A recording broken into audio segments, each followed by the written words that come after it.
নমস্কার বন্ধুরা, আমি টুসি চলে এলাম টুসিস কিচেনে নতুন একটা রেসিপি নিয়ে। নতুন রেসিপি শুরু করার আগে পুরনো বন্ধুদের সাথে থাকার আমন্ত্রণ জানিয়ে নতুন বন্ধুদের আমার চ্যানেলটাকে সাবস্ক্রাইব করার অনুরোধ জানাচ্ছি। আর নোটিফিকেশন বেল আইকনটা অবশ্যই অল ক্লিক করে রাখবেন নতুন নতুন রেসিপির নোটিফিকেশন পাওয়ার জন্য। চলুন তাহলে শুরু করে দেওয়া যাক নতুন রেসিপি।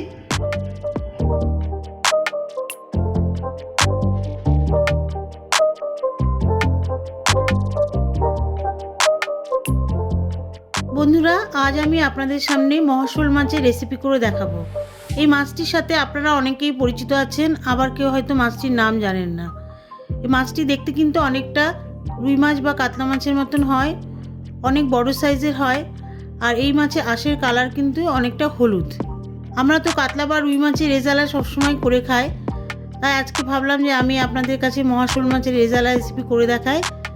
তাহলে চলুন আর দেরি না করে শুরু করে দিই মহাশোল মাছের রেজালা। রেসিপিটি স্কিপ না করে পুরোটাই দেখতে থাকুন। আমি এখানে রেজালার জন্য 7 টুকরো মাছ নিয়েছি। মাছের পিসগুলো কিন্তু বেশ বড় সাইজের, দেখতেই পাচ্ছেন আপনারা। রেজালার জন্য কিন্তু বড় সাইজের টুকরো হলে বেশি ভালো হয় খেতে। প্রথমেই মাছের টুকরোগুলোতে সামান্য লবণ মিশিয়ে 10 মিনিটের জন্য রেখে দেব। এখানে কিন্তু আমি কোনো হলুদ মিশাচ্ছি না, যেহেতু এটা রেজালা হবে তাই আমি এখানে হলুদ মেশাবো না। মাছের পরিমাণ অনুযায়ী নিয়ে নিয়েছি 2 মাঝারি সাইজের পেঁয়াজ কুচি। পেঁয়াজগুলি কিন্তু বেশি কুচি করে কাটিনি, যেহেতু আমি এটা সেদ্ধ করব তাই এখানে বেশি কুচি করে কাটার প্রয়োজন নেই। নিয়ে নিচ্ছি 1 টেবিল চামচ পোস্তদানা আর 6 থেকে 7টা কাজু বাদাম 5 মিনিট জলে ভিজিয়ে রেখে মিহি পেস্ট করে নেব। একটি কড়াইয়ে দিয়ে দিচ্ছি 100 গ্রাম সাদা তেল। তেলে সামান্য পরিমাণ লবণ দিয়ে দিচ্ছি। লবণ দিচ্ছি এই কারণেই, তাহলে মাছ ভাজার সময় মাছগুলি আর কড়াইয়ে লাগবে না। তেল গরম হয়ে গেলে মিডিয়াম হিটে সমস্ত মাছগুলো আমি হালকা লাল লাল করে ভেজে তুলে নেব।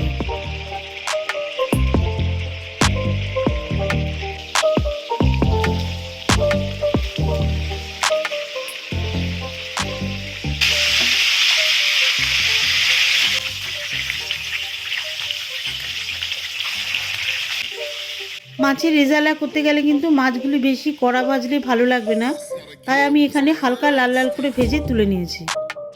এবারে একটি পাত্রে কুচনো পেঁয়াজগুলো ভালো করে সেদ্ধ করে নেব। পেঁয়াজের মধ্যে সামান্য পরিমাণ জল দিয়ে আমি 2 মিনিট ধরে ফুটিয়ে পেঁয়াজগুলি ভালো করে সেদ্ধ করে নেব। পেঁয়াজগুলি দেখুন সেদ্ধ হয়ে গেছে। এবারে আমি গ্যাস অফ করে দিয়ে পেঁয়াজটা ঠান্ডা হয়ে গেলে ভালো করে মিহি পেস্ট করে নেব। এবারে গ্রেভি তৈরি করতে হবে। গ্রেভি তৈরির জন্য মাছ ভাজার তেলে দিয়ে দিচ্ছি 1 চা চামচ গোটা জিরে, একটা ছোট দারচিনি স্টিক, 4টে এলাচ, 7-8টা গোলমরিচ, 5-6টা লবঙ্গ, 3টে শুকনো লঙ্কা, একটা তেজপাতা।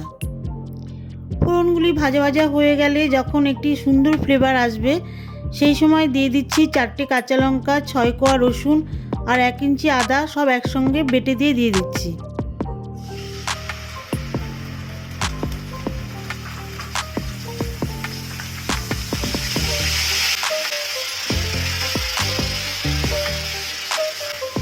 দুই থেকে 3 মিনিট তেলের মধ্যে মশলাগুলি ভালো করে নাড়িয়ে চাড়িয়ে যখন একটু শুকনো শুকনো হয়ে আসবে ঠিক সেই সময় দিয়ে দিতে হবে পেঁয়াজের পেস্ট।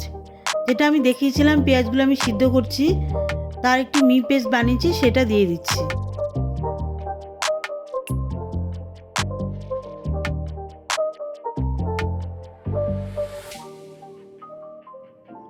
আর এরই সঙ্গে দিয়ে দিচ্ছি 1 চা চামচ করে জিরে গুঁড়ো, ধনে গুঁড়ো। মশলার মধ্যে ভালো করে মিশিয়ে দিয়ে 3-4 মিনিট নাড়িয়ে চাড়িয়ে দিয়ে দিচ্ছি 1/2 চা চামচ গরম মশলার গুঁড়ো। মিডিয়াম হিটে আমি এই সমস্ত মশলা 5 মিনিট ধরে ভালোভাবে কষিয়ে নিয়েছি।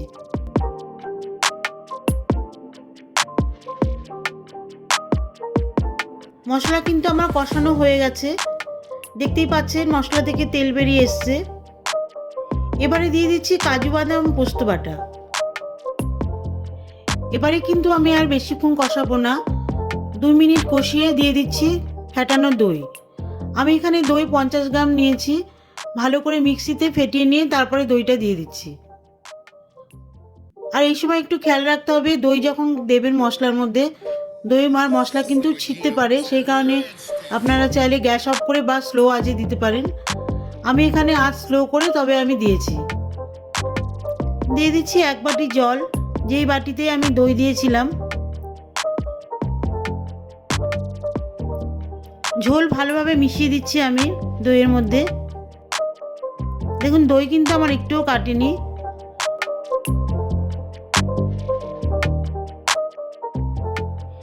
এবারে দিয়ে দিচ্ছি সামান্য পরিমাণ লবণ। ভালো করে ঝোলের মধ্যে মিশিয়ে দিয়ে দিচ্ছি ভাজা মাছগুলি।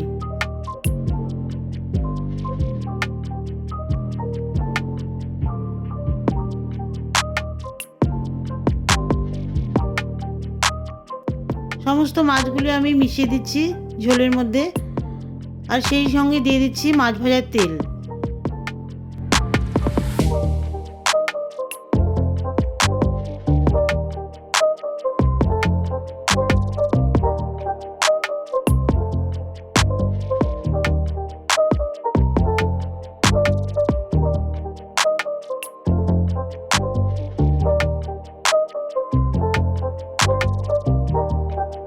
মিডিয়াম হিটে মাছগুলি ঝোলের মধ্যে 3-4 মিনিট ধরে ফুটিয়ে নেওয়ার পর 1 চামচ কেওড়া জল আর 1 চামচ ঘি দিয়ে ভালো করে ঝোলের মধ্যে মিশিয়ে দিয়ে গ্যাস অফ করে দিচ্ছি।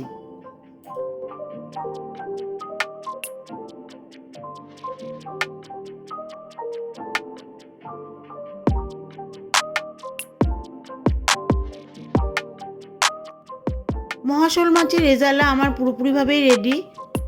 দেখুন আমি সার্ভ করছি।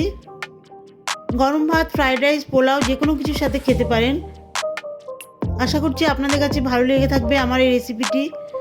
যদি আমার এই রেসিপিটি ভালো লেগে থাকে তাহলে আমার চ্যানেলটিকে সাবস্ক্রাইব করে আমার পাশে থাকবেন। দেখা হবে পরবর্তী ভিডিওতে নতুন কোনো রেসিপি নিয়ে।